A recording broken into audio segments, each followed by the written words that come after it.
Em nome do Pai, do Filho, do Espírito Santo. Amém. Domingo, dia da festa da Transfiguração. Hoje, dia 6 de agosto, nós vamos meditar a palavra de Deus com o coração cheio de gratidão. E a palavra de Deus hoje está em Mateus, capítulo 17, versículos de 1 a 9. Naquele tempo, Jesus tomou consigo Pedro, Tiago e João, seu irmão, e os levou a um lugar à parte sobre uma alta montanha, e foi transfigurado diante deles.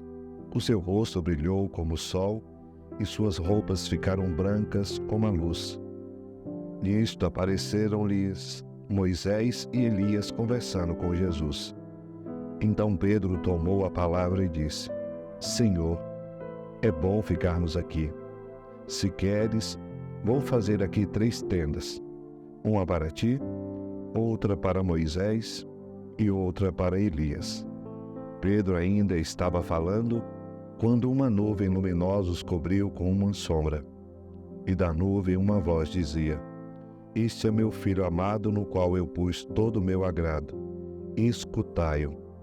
Quando ouviram isto, os discípulos ficaram muito assustados e caíram com o rosto em terra. Jesus se aproximou, tocou neles e disse: Levantai-vos e não tenhais medo. Os discípulos ergueram os olhos e não viram mais ninguém, a não ser somente Jesus. Quando desciam da montanha, Jesus ordenou-lhes: Não conteis a ninguém esta visão, até que o Filho do Homem tenha ressuscitado dos mortos. Hoje é festa, domingo, dia do Senhor. Essa passagem é muito importante para o entendimento de todo o mistério da salvação. Está situado entre 2 relatos da paixão.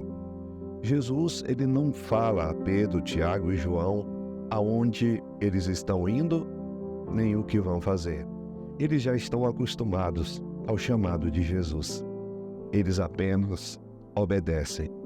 É tão bonito ver a docilidade também dos discípulos, mesmo sem entender, sem compreender. Se Jesus está chamando, pode ter certeza que é algo bom. Eles sobem a um lugar no qual, nas Sagradas Escrituras, é muito importante a gente sempre trazer no nosso coração, que é a montanha. A montanha, o local alto, o lugar do encontro. É preciso subir, é preciso se sacrificar, é preciso esforço. Na vida é sempre importante que a gente tenha em mente que é preciso se esforçar. Jesus, ele vai à frente, ele chega até o Monte Tabor, o conhecido Monte da Transfiguração. E o que isso é tão importante para nós? É porque é ali aonde Jesus vai manifestar o seu poder e a sua glória, diante da presença de 3 testemunhas. Como é importante o testemunho. Pedro, Tiago e João já deslumbraram muitas realizações de Jesus. Eles já estavam acostumados a ver Jesus fazer coisas extraordinárias, milagres, curas. Caminhar com Jesus é se acostumar a ver os seus milagres. Não só na época deles, mas na nossa época também. Quando nós caminhamos com Jesus, nós começamos a nos surpreender o quão grandioso são as suas obras. Caminhar com Jesus é sinônimo de graça, sinônimo de bênção. Eles estavam lá em cima e de repente acontece o primeiro ato, o primeiro sinal. Nós vamos aqui dividir em 3 partes. Primeiro, Jesus transfigura. O seu corpo fica esplêndido. As suas roupas ficam brancas. Naquele momento, os discípulos, eles continuam a olhar para Jesus. Eles estão ali deslumbrando aquele ato tão sublime. Assim como podemos enxergar e recordar os atos do Antigo Testamento, a sarça ardente, onde Moisés a contemplar a ação de Deus, tudo que nós estamos agora começando a presenciar se chama teofania, a manifestação de Deus. É Deus que se manifesta ao homem. E que bonito é que eles começam a olhar para Jesus e eles enxergam não só mais Jesus. Agora aparecem duas figuras muito importantes no Antigo Testamento: Moisés e Elias. Moisés, que representa a lei, e Elias, que representa os profetas. Agora nós estamos começando a ver a riqueza das Sagradas Escrituras. O Antigo Testamento e o Novo Testamento, todos se convergem para o cume principal, que é Jesus.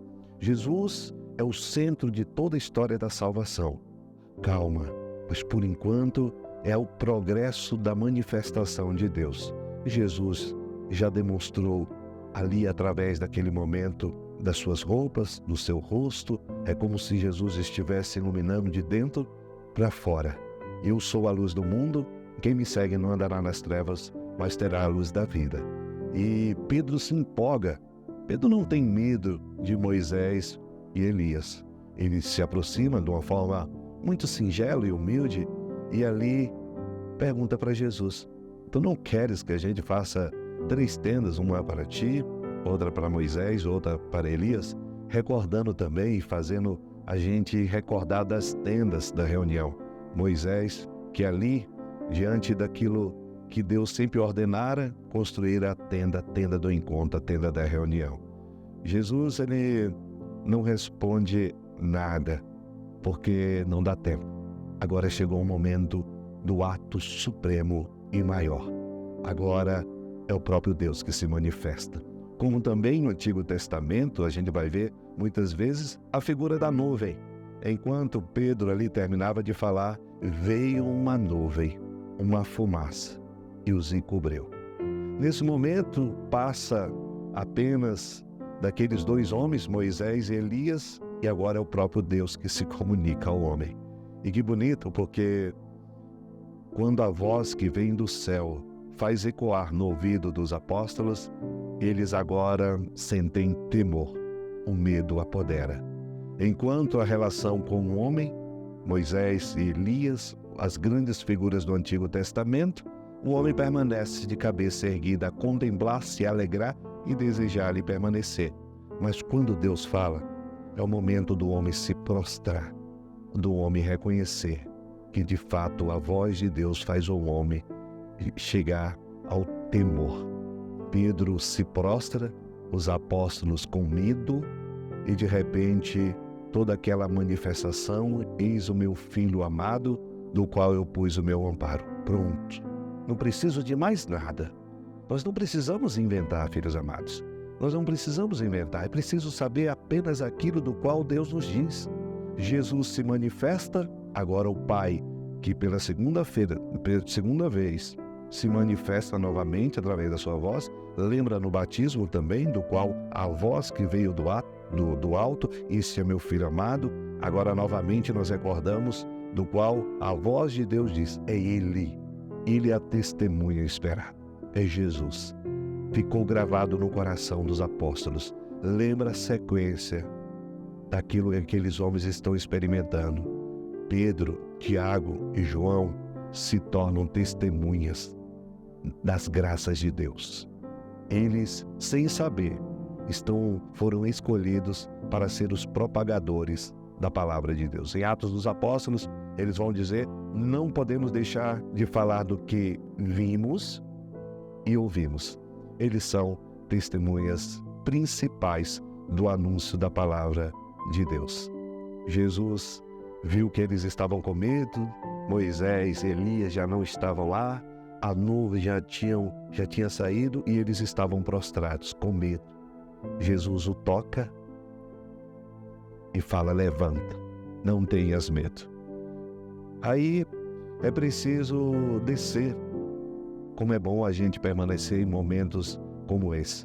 Na vida nós gostaríamos de ficar estacionado em momentos bons. Não é verdade? Eu tenho certeza que aqueles momentos que você viveu de kairós, de graça, de bênção, que você sente profundamente a presença de Deus, nosso desejo é fazer como Pedro, é nos estacionar, é ficar no Monte Tabor. Deus leva aqueles homens ali para que eles testifiquem que verdadeiramente aquele é o Filho de Deus e que o mesmo Deus que ali se transfigura, Jesus, ele também vai se desfigurar. muito bom a gente perceber que a graça de Deus, ele faz com que nós sejamos iluminados e o pecado faz com que a gente seja desfigurado. O mesmo Jesus que sobe ao Monte Tabor para poder manifestar o seu poder é o mesmo que subirá ao Monte Calvário, ao Monte da Crucificação. Hoje nós celebramos a transfiguração. Vai chegar um momento que nós vamos celebrar a crucificação. Só que Jesus dá uma ordem quando os apóstolos descem. No meio do caminho, naquele silêncio sepulcral, dá ao mesmo tempo a alegria, o temor, eles estão ainda remoendo. Jesus diz: mantenham o silêncio. Guarde isso no seu coração até o dia da ressurreição. Vai chegar um momento que vocês vão testemunhar o que vocês acabaram de ver. Há um tempo para cada coisa. Peço que você não desanime quando o tempo da bonança, da graça, da bênção, da felicidade passar na sua vida. Só não esqueça que em momentos bons Deus estará conosco, nos momentos difíceis também. Eu não sei qual o momento que você está passando, mas é preciso que você tenha sabedoria de colher os frutos em momentos de tempestade, em momentos de calmaria. Desejo a você um santo e abençoado domingo. Peço você que está nos acompanhando que também compartilhe esta mensagem no seu grupo do WhatsApp, nas suas redes sociais. Não deixe de nos seguir. Você que está nos acompanhando, que já é o nosso ali ouvinte assíduo, você dê aquele joinha, aquele like e vamos caminhar. Domingo é dia de bênção. Desejo que o Senhor possa derramar sobre todos vocês graças em abundância. Em nome do Pai, do Filho e do Espírito Santo. Amém.